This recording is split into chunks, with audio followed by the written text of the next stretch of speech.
delighted here in St. Louis to be hosting this Trilateral Symposium on food security and climate-smart agriculture. We're very proud to be able to show off the great assets we have in St. Louis that can contribute to solving world problems, along with our new partners in the United Arab Emirates and in Israel, and learning together about the societal problems that could be solved and perhaps some of the best ways that we together can attack those problems. There are genuine or acute problems that we are trying to address or to tackle, and through this partnership, it really some of the leading players or actors in the world on these realms of agriculture and food security and climate challenges that are coming from Israel, from the UAE, and of course from Missouri, which is the hub, BioSTL, which is the hub for this kind of research and development in the United States. And I think through that we can really engage in a meaningful discussion that in the end of the day comes to alleviate some of the most pressing issues that we're dealing with. We will be hearing from experts and leaders from all three countries about what are the priority challenges in climate agriculture, in food security, in food waste, in water efficiency, the issues that they struggle with in their own geographies to be solved. And then we'll be hearing from innovators with ideas that can be solving those problems. The symposium comes at a very good time. The UAE's National Food Security Strategy of 2051 really aims at increasing the use of technology in the food and agriculture sector and vertical. For us, this is very important as we go about to scout beyond the Beltway, so beyond Washington, D.C., to see what other technologies and companies and private sector participants are able to come and actually help us further progress and develop our sector in the GCC region, in the Middle Eastern region. One of my hopes is that through this inaugural symposium, we will build relationships and trust to continue to work together and create a platform of relationship upon which we can build future collaborations among institutions and innovators and investors and businesses together, so that between St. Louis and the United States, along with Israel and the Emiratis, we will be able together to enter deals, develop partnerships and joint ventures and collaborations to help make a difference in the world through solving important problems in agriculture and food security. Live from the Danforth Plant Science Center in St. Louis, Missouri, welcome to the inaugural Trilateral Agrifood Innovation Symposium.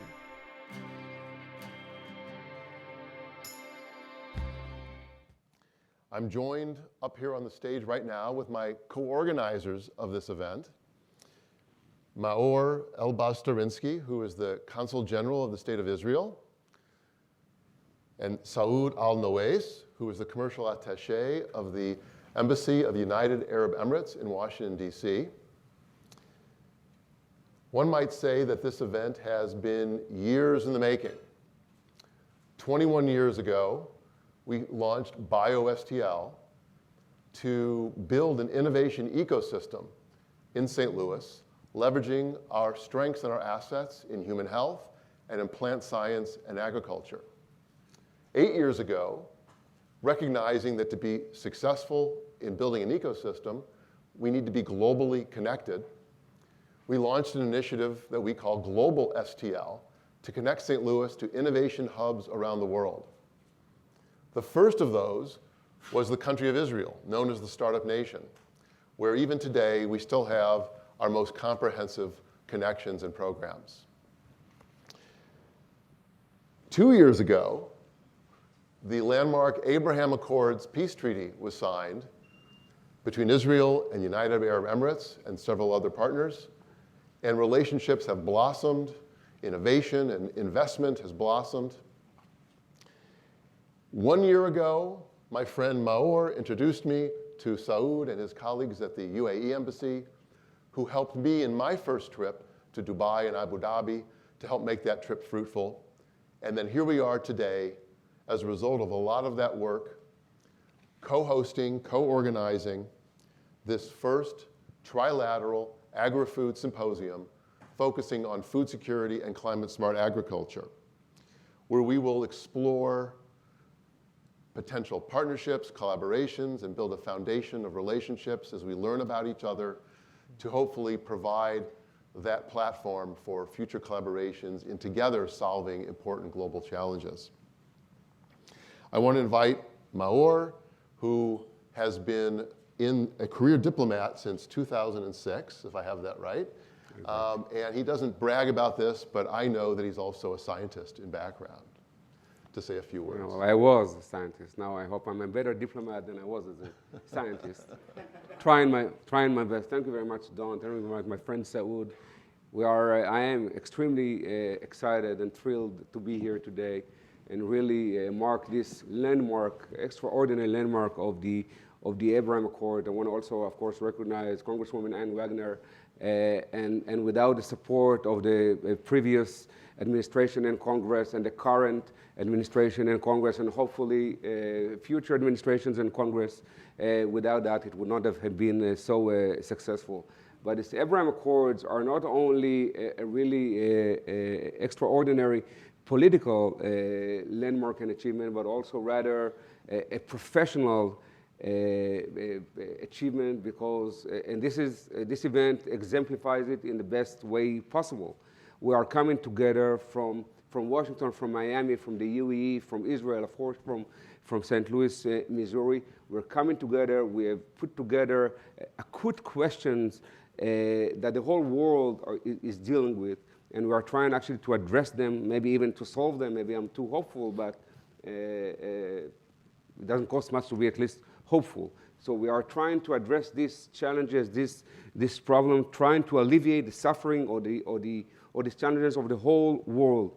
And this is probably the biggest achievement of this Abraham Accord, where we brainstorm, we bring the great minds together to actually for the benefit of the world and, of course, of the region. So thank you very much, my counterparts from the Emirates and from BioSTL and Missouri.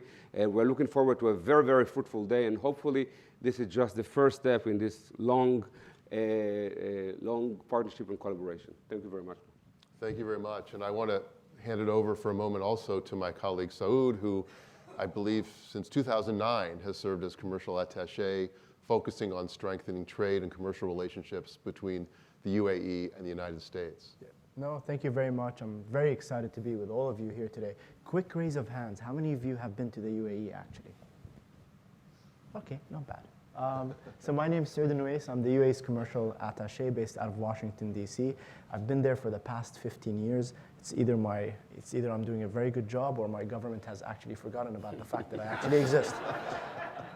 My dream was to come to the United States and obtain a bachelor's degree from Georgetown. I couldn't get a visa because it was 9/11. And so fast forward several years later, I'm here. I'm working out of our embassy. This is a trade relationship of north of $25 billion on a good year. We are America's sixth largest surplus. We are America's largest goods and services market in the entire MENA region. And this is non-oil. We actually don't trade oil with the United States.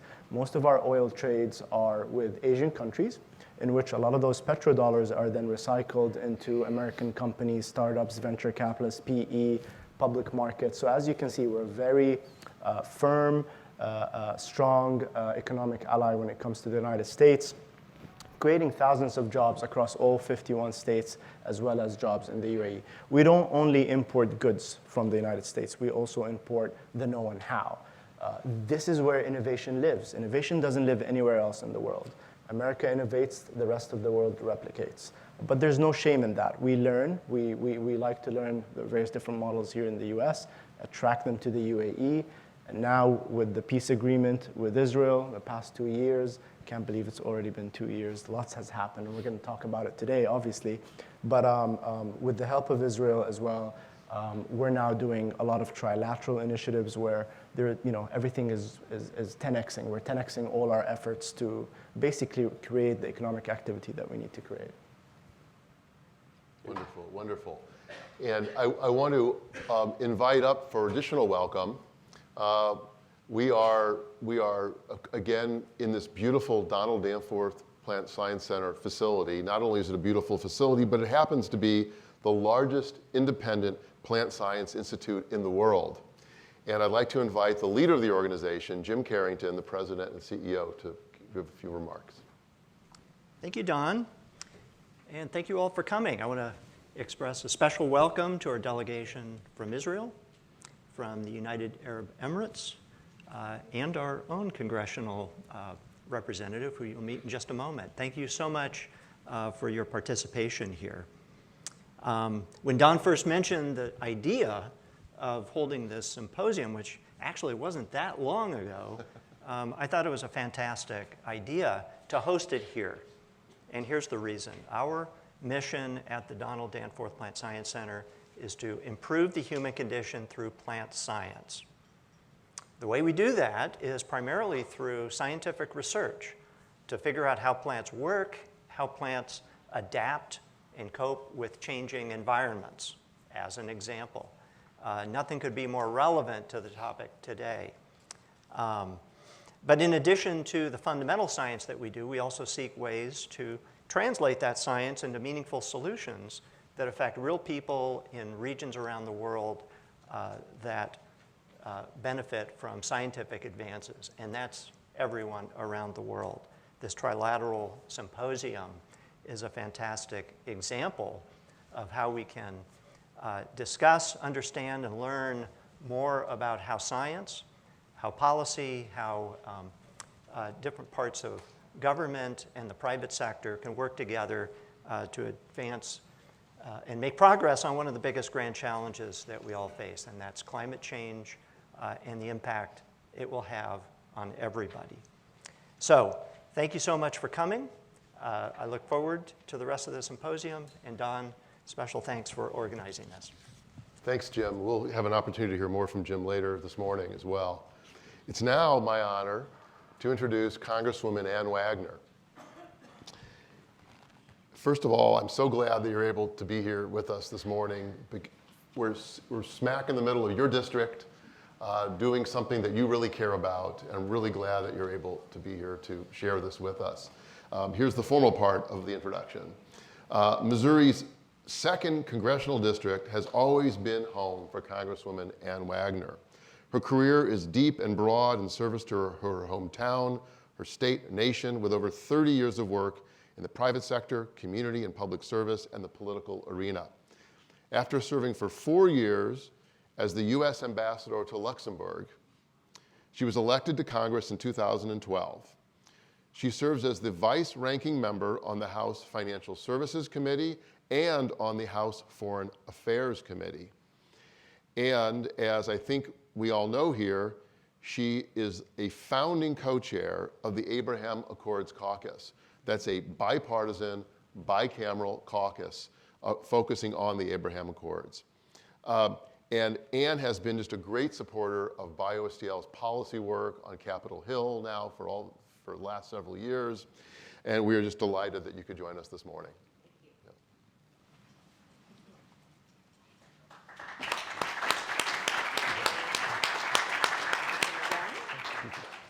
Glad you're here. Thank you all for your kind words, and good morning to everyone that's here and that is also, I think, watching on live stream. I believe we're live streaming to a number of our partners, which is fantastic. I appreciate the kind introduction. I didn't give the one my mother would give, but you know, it was wonderful. I appreciate it.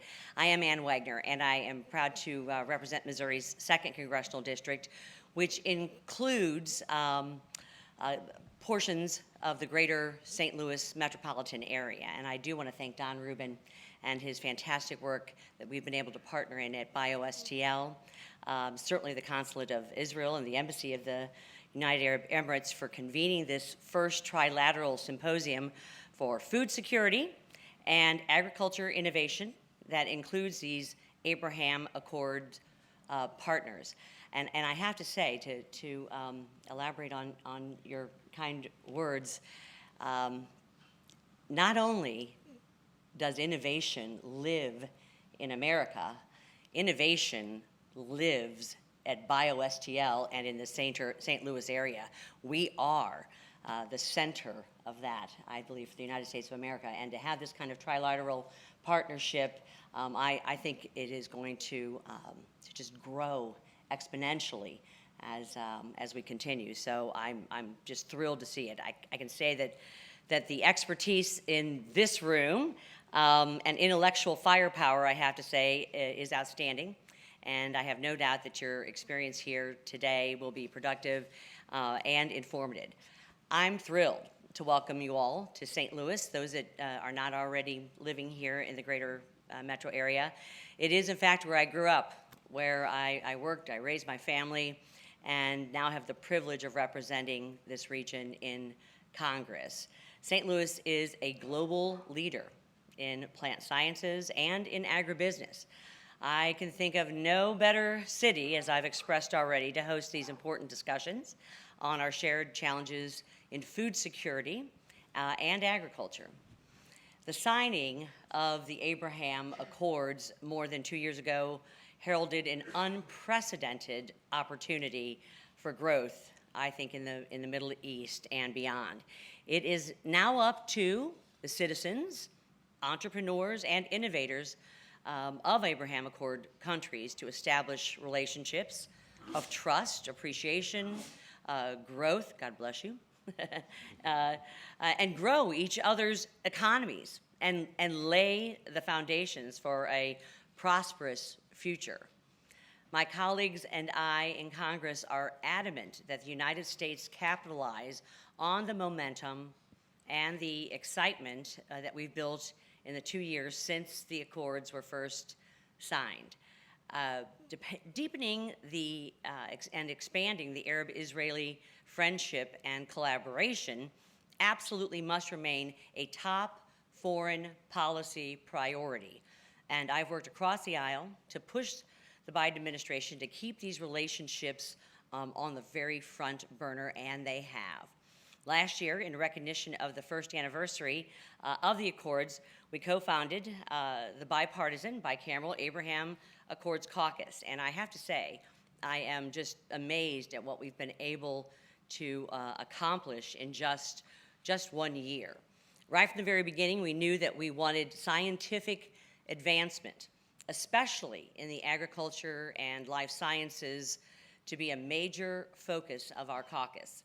That's why our flagship legislation, the Israel Relations Normalization Act, now a law, made it through both chambers and was signed by the President, directs the United States to lay the groundwork for a regional conference on water security and sustainable development as part of the whole of government, I'd say, effort to consolidate and expand the accords. Your conversations today at this symposium will harness the creativity and the private sector so that our countries can tackle these problems efficiently and effectively. We must all, however, be frank in recognizing the immense security challenges facing Abraham Accord countries. Iran is closer than ever before to joining the ranks of the nuclear powers. I was in Vienna at the IAEA not too long ago, and it is chilling, a terrifying prospect for, I think, all of us, but especially so for Israel and its neighbors. I have always said that the Abraham Accords would transform Middle Eastern security at last enabling responsible states to work together to keep each other safe from Iran's destabilizing and violent agenda. But we have to begin collaborating in earnest to develop the security architecture of this partnership of the Jewish and Arab countries. And to kickstart this process, the House and the Senate leaders of the Abraham Accords Caucus came together and introduced something called the Defend Act. Our bill will ensure that the United States leads in the Middle Eastern partners, leads the international partners and Middle Eastern partners in the creation of an integrated air and missile defense capability to deter an aggressive and erratic Iran. The House has passed the Defend Act just this past summer, and I'm hopeful that the Senate adds its support to this very important bill, the Defend Act, so we can get to work on regional security cooperation. The Senate has yet to pass the National Defense Authorization Act, and I believe the Defend Act will be a part of that NDAA. That's what we are working towards, so that it can, in fact, be signed into law. Our challenges are many, but your presence here demonstrates your eagerness to back up the promise of the Abraham Accords with real action. I want to thank you for your commitment to innovation, to prosperity, and the advancement of peaceful relations between Israel and the United Arab Emirates and their partners and neighbors. As you all know well, the Abraham Accords represents, I think, a seismic change for the Middle East and a generational opportunity for economic growth, trade, and cooperation. We in Congress are absolutely committed to expanding and strengthening these accords. So I look forward to learning more about your work and the progress and the challenges you're encountering, and how we in Congress can best support your efforts. And I want to thank you, especially you, Don, for this fantastic symposium that you've put together, and I look forward to hearing some of the outcomes that come from the full day that you're going to spend. I thank you for being here in St. Louis, in literally, as I said, where innovation lives, right here in the greater St. Louis metro area. So thank you so much. I'm grateful to Danforth Science Center and to BioSTL. Have a terrific day. Thank you. Thank you. Great.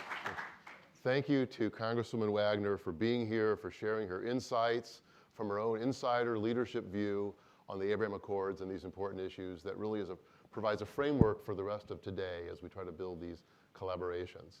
And it sets the stage perfectly for the panel that we're now going to engage in. I'm going to ask my colleagues, Maor and Saud, to have a seat, and I'm going to invite up to the stage Professor Will Nomikos from the Political Science Department of Washington University.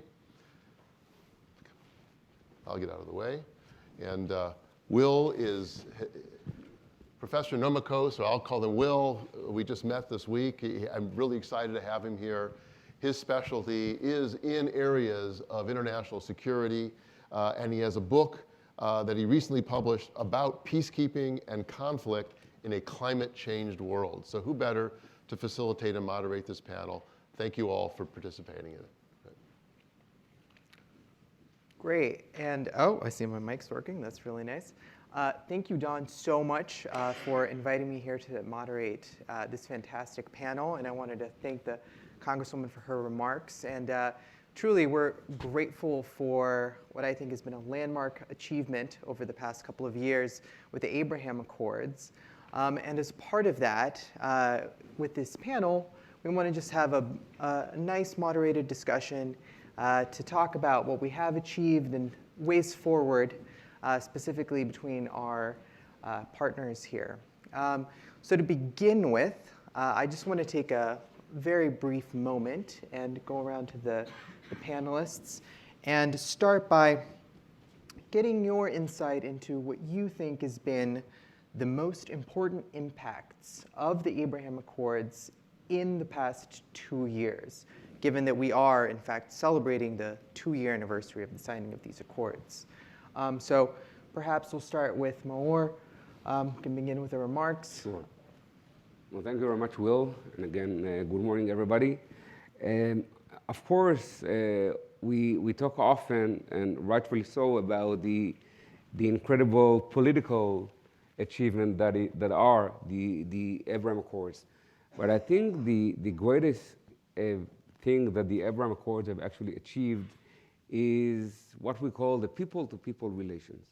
Because it's fine and it's great and it's important to have relationship on the political level, and really the leaders of all these countries, and of course the US leaders who broker these accords, have had the vision and the courage to move forward and to sign these accords. But when we put the content into this accord, it is extremely important that we actually put content into this accord, and it is scientific and touristic and economic and security related issues and so on and so forth. And in the past 2 years, we've had hundreds of thousands of people going back and forth between the Abraham Accords countries. I would say probably most of them are Israelis going to the UAE, to Dubai to do some shopping and tourism. Yep, we're already taking your money. Yeah. We have money, you have the will to take it. So everybody are winning over here. And think about the fact that hundreds of thousands of Jews, hundreds of thousands of Israelis are meeting hundreds of thousands or millions of Muslims, of Arabs, and you can see that we can coexist, we can live together, we can have business, we can have political relationship, because we are often thinking about the Middle East as a, and probably again, rightfully so, as a war or conflict driven region, but we can see that we can have normal relationship, very, very good relationship, and regardless of the religion or the nationality, just because we are human beings. And not only that, and I would end with that, I know we don't have a lot of time, the Abraham Accord, the great relationship that we already have with the Abraham Accord countries project on the already existing peace agreement that we have had with Egypt and Jordan, and we see all kind of projects and things that we haven't seen throughout the many years that we've had this peace with Egypt since 1979 and with Jordan since 1994. We haven't seen things that we see now because of these Abraham Accords. They are projecting their good impact on the already existing peace agreement. So I think this agreement, and I hope this is just the beginning, are changing the whole region on a people-to-people level, and that's the thing, in my view, it's the most important thing. Well, let me just add to that. As a Greek Jew, we should never underestimate the importance of tourism. Yeah, we shouldn't. Tourism and interpersonal contact, I really like that. I think that is a critical component indeed. In 2009, when I first arrived in Washington, you guys remember Rosetta Stone, this language company? I made the decision that I wanted to learn Hebrew.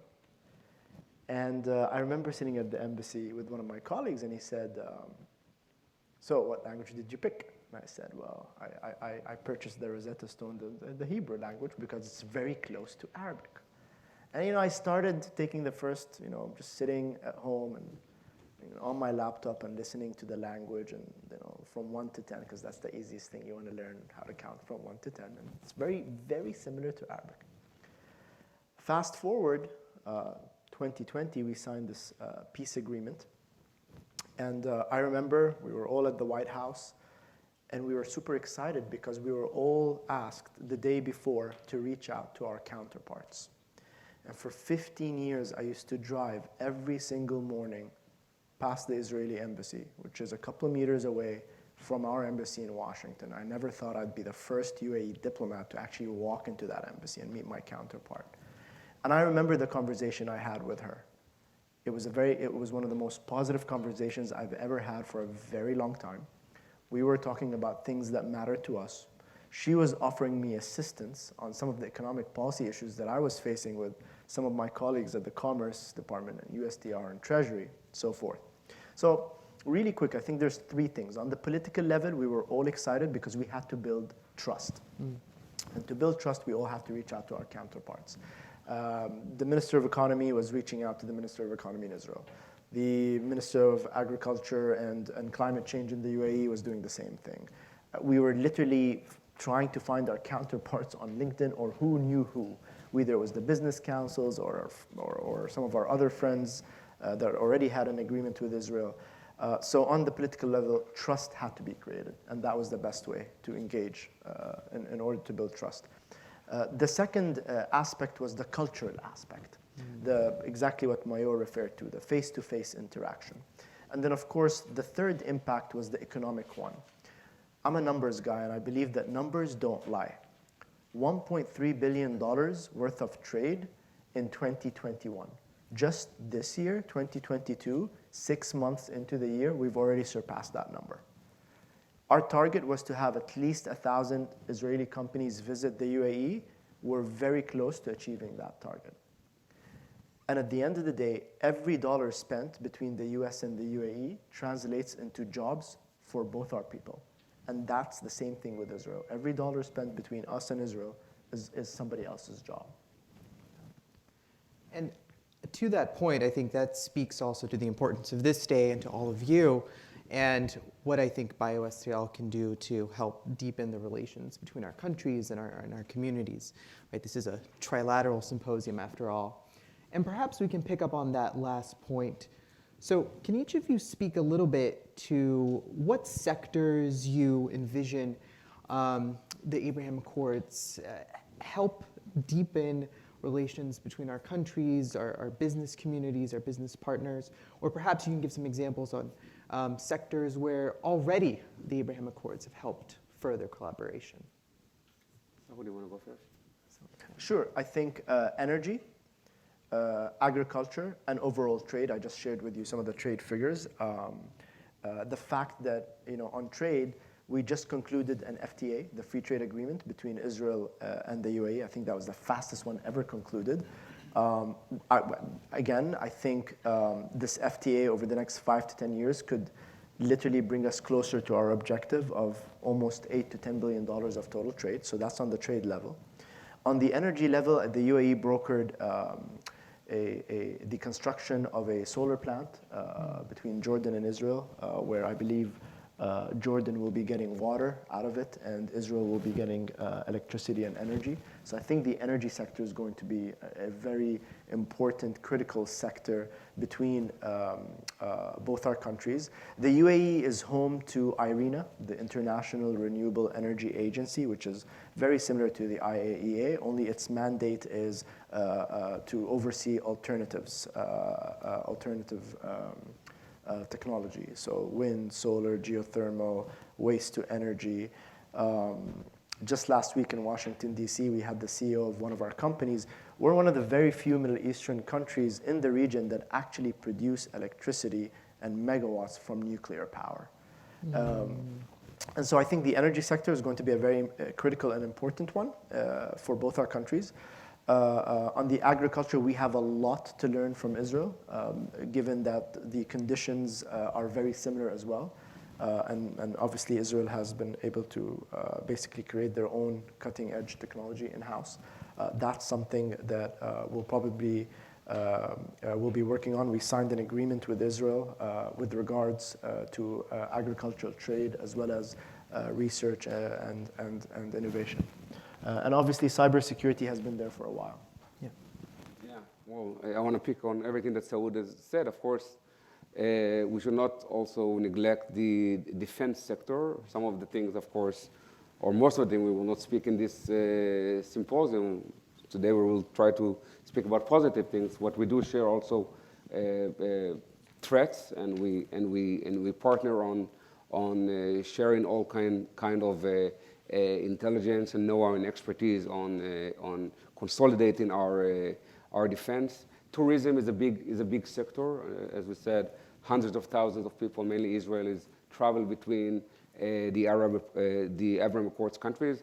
Of course, we are here with the UAE, but my parents have arrived from Morocco in the 50s and 60s to Israel. They were both born and raised in Casablanca, and now they can go to Morocco as tourists. That's an incredible thing for them.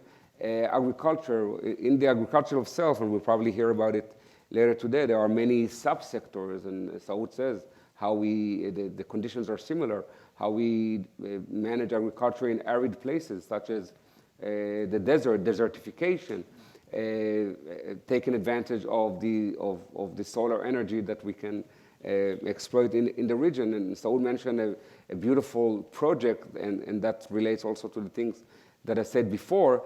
The UAE has built in Jordan solar panels, and we buy the energy that is produced over there. And we built a water desalination plant on the Mediterranean coast, and we send the water to Jordan. So it's another trilateral cooperation that we see that is coming out of this great Abraham Accords. But in general, the trade is across the board on any possible commodity. There is a great scientific and academic collaboration, a lot of civil society or NGOs that are cooperating and are doing reciprocal visit and even building their centers in the UAE. A lot of Jewish organizations in America, such as the AJC, that are building headquarters or opening offices over there in the UAE. And something that I have to say, and maybe it's less related to agriculture, we all, and I hope you all, are aware of the rise in anti-Semitism in the United States of America. It's really terrifying, it's really worrying, and we should all fight against it. There is no anti-Semitism in the UAE, and I've spoken to so many people who have gone to visit the UAE, and they said they can go out on the street wearing their kippah, wearing their tzitzit. You know, we have a lot of Chabad people over there. Because there's really a great openness, a great will to do this interaction between the people, and I think that's an incredible thing. Yeah, that's remarkable. I think last week in Abu Dhabi, I've been told, and it's actually all over our local news, that there was the biggest Jewish wedding in Abu Dhabi. Right. It was all over the news. Right? Only we didn't get invited to it. Neither did I. Yeah. So I'm trying to get the intel on that to compare it with Arab weddings, because Arab weddings are 3 nights in a row, you know. So let's see who can throw a bigger fight for sure. No, I mean, this just speaks to the wonder of this agreement, and I appreciate this note of seriousness, because I did notice going to temple over the high holidays, which just passed. It was the first time in my life that I was very, very appreciative of the security that was around, and I think it is very good for people to hear. About things like this wedding, and to hear about the lack of anti-Semitism. I think that is very, very important, especially given where we are going as a society here. I do also want to speak a little bit to the importance of what seems like a deepening collaboration on food security, given that climate change is a severe concern for our societies, not just between our 3 countries, but globally. And likely this is only going to deepen concerns in the future. So that speaks to the importance of this relationship on such issues.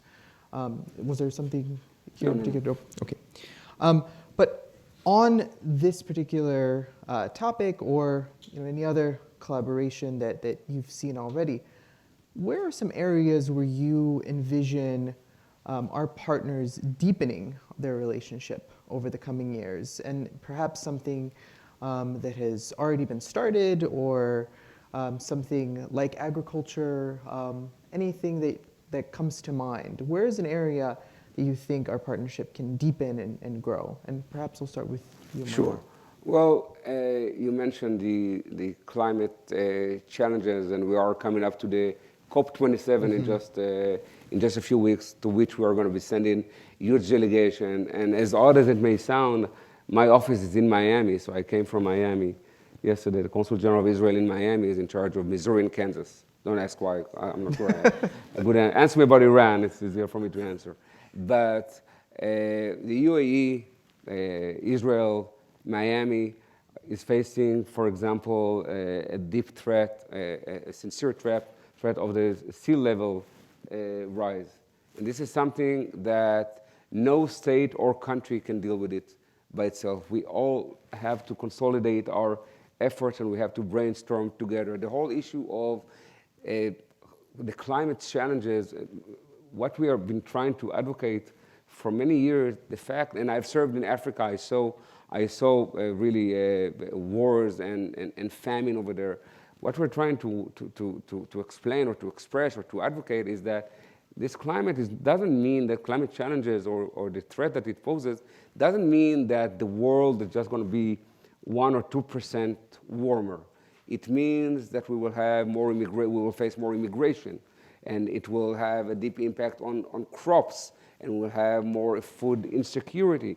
And these are national security issues that we have to deal with. And that's why these issues cross the borders, like the pandemic that we faced just until a couple of months ago. These things, no one country can deal with it by itself, and we have to bring all the great minds of the world, but certainly of the region who face similar challenges, to brainstorm together, to think together how to cooperate. And this is one of the things that we really think, that I really think we should think, and resources and efforts are already invested in trying to alleviate the food insecurity threat or challenge, the sea level rise challenge, the immigration challenge. These are some of the things, by the way, not only from scientific point of view, but also from a social point of view or economic development point of view. And we have greater minds than me here in this room and probably on the Zoom, but I hope we can even bring it to a new level through this event today.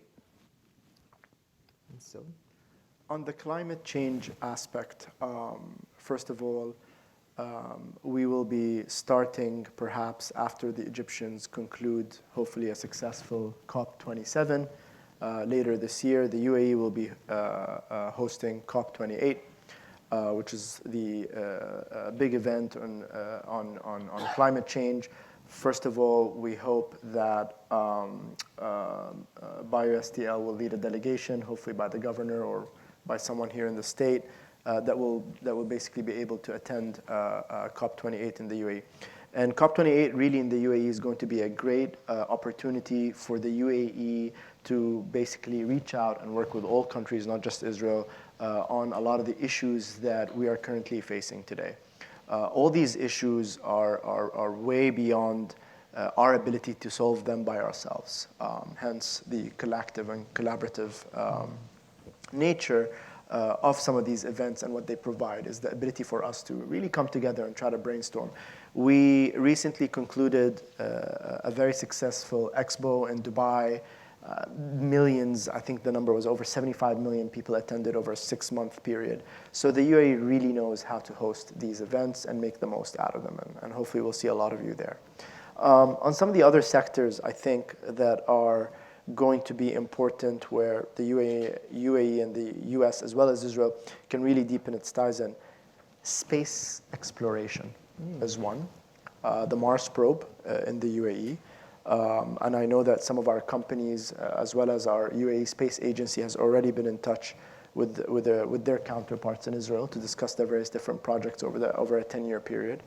Artificial intelligence, specifically as it relates to creative AI. I think that's the next wave of innovation that both countries can tap into and try to understand, as well as use in a responsible manner. And then finally, on the biohealth side, I think the whole aspect, and we briefly discussed this last night during one of the dinners here, CRISPR technology, which is the gene editing scientific process of the ability of editing any living organism that has some sort of a DNA. And again, it can be also applied to agriculture. I see some smiles in the audience.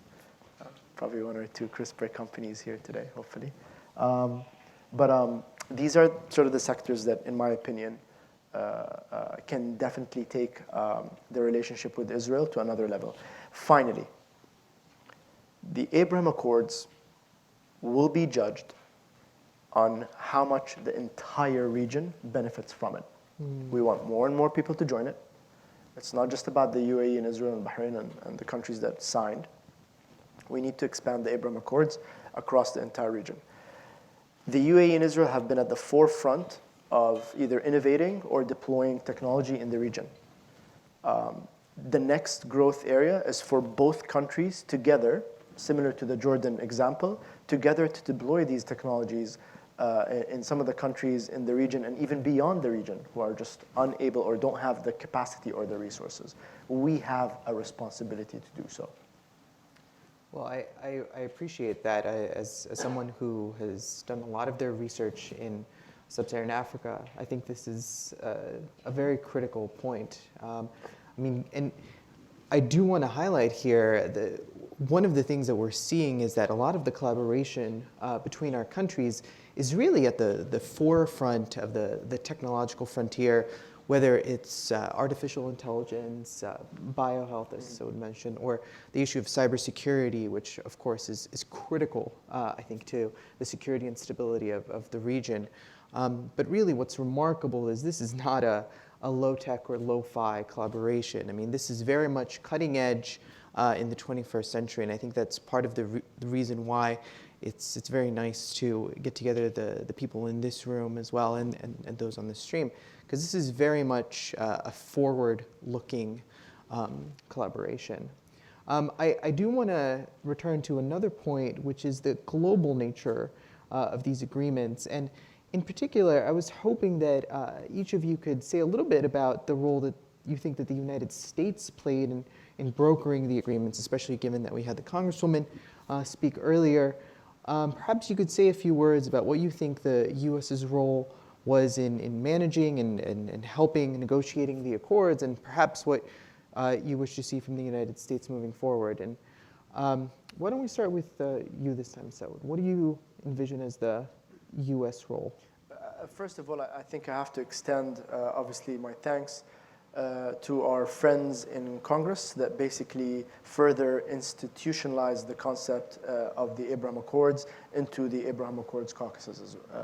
And basically, this really gives more sort of an institutional push to further accelerate growth in a lot of the economic activities and areas, which we've already been able to see between both countries. I think now the role is to further extend it. As I said, we need to extend this across the region to as many other countries as possible. As I said, the accords will be judged on how the rest of the region benefits from it, and not just 2 or 3 or 4 countries. And obviously the U.S., given the position that it has in the world, has a role to play in that. Well, I totally agree with Saud. It's important to understand that as any relationship, and I'm married, I know how it works. You get married, you are very excited, and then 1 year or 2 years and 3 years and 4 years go by, and if you don't go out, if you don't put content, or if you do not add into this relationship, they will diminish, and this relationship cannot diminish. They should be rich in contact, and they should be extended. By the way, not only in the region, but beyond the region. There are other Muslim countries in the world that we will be very happy to promote our relationship with. And the U.S. has an extremely important role. The U.S., it is the United States of America, and they have a special role throughout the world, and certainly in the Middle East. They have their weight when they put their weight, and the weight is usually followed with resources and political will, and they can move mountains. And we need to make sure that the U.S., both the administration, the Congress, continue to be at least as committed to promoting this relationship and expanding this relationship if we want it to be successful. Yeah, I appreciate those comments, and I think an important thing to really underline is something that Saud said earlier as well here, which is the remarkable speed with which collaboration has emerged. We mentioned several examples here. I think I should say, as a scholar of international relations, that is extremely unusual. And that is not something that we typically observe in the international community. And I do think it is a sign of the willingness of these two countries and their partners in this agreement to collaborate and to really invest, as Moore is suggesting, in this relationship. And I think for the United States, what we are seeing with this institutionalization of the framework and the continued collaboration in Congress across the aisle is this willingness to truly invest and extend this. And so on that note, I do want to close out our discussion by finally getting your remarks on where do you think the next steps forward are. We've talked a little bit about some sectors where we can envision further collaboration or perhaps other regions, but what are some areas where you think specifically the Abraham Accords could work on extending a collaboration between our communities or our countries? And to close out, perhaps we'll start with you, Maror. Sure. Well, it just to pick up on everything that has been said over here, it's to do more of what is already being done. And again, develop the relationship on a political level is great, and it's being done. We've had, and I can't even count, numerous high-level visits and meetings, reciprocal visits and meetings, both Emirati ministers and official delegations visiting Israel, and the same from Israel visiting the United Arab Emirates. But I think we have to make sure that below this level, this economic sector that is growing so rapidly, and we're talking also at the billions of dollars of trade and thousands of jobs that are being created, but to expand the people-to-people encounters, youth delegations, academia cooperation, civil society engagement. And the more we do that, and the more other countries will join, it's very important to realize that we are being scrutinized. Everybody is watching. The whole region is watching, the whole world is watching, and if it's successful, we will have an expansion of this relationship with the Arab countries and with Arab countries. And if it's not successful, other countries will back down. So it's very important for the world, I would even say, but certainly for the region's success, that these agreements or these accords are successful. And I urge you to visit Israel, to visit the UAE, to visit them together from the UAE and Israel, and bring your goodwill, your business, your academic and other goodwill to the region, and you can be the change that we want this region to become, or to go in that direction. So, thank you for those remarks, Mor. So, Saud, you've spoken a little bit about this already, but what do you see as the way forward for our countries and our communities? I think the way forward is going to happen organically.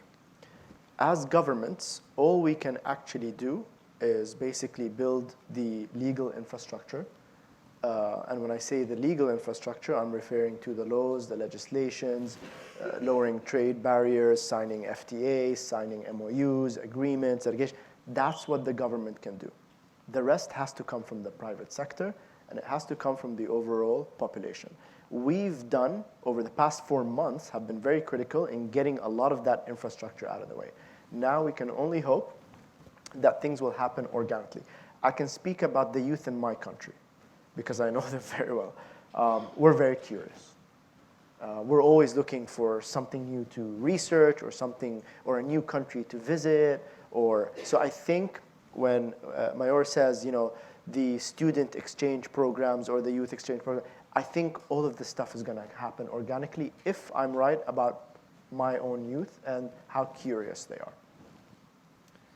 Yeah, and I think that speaking to that is this this collaboration and this symposium here today is, I think what you're seeing is an organic creation by the private sector to bring together partners from our communities and to get people together and hopefully deepen some of these relationships by getting us to actually talk to each other.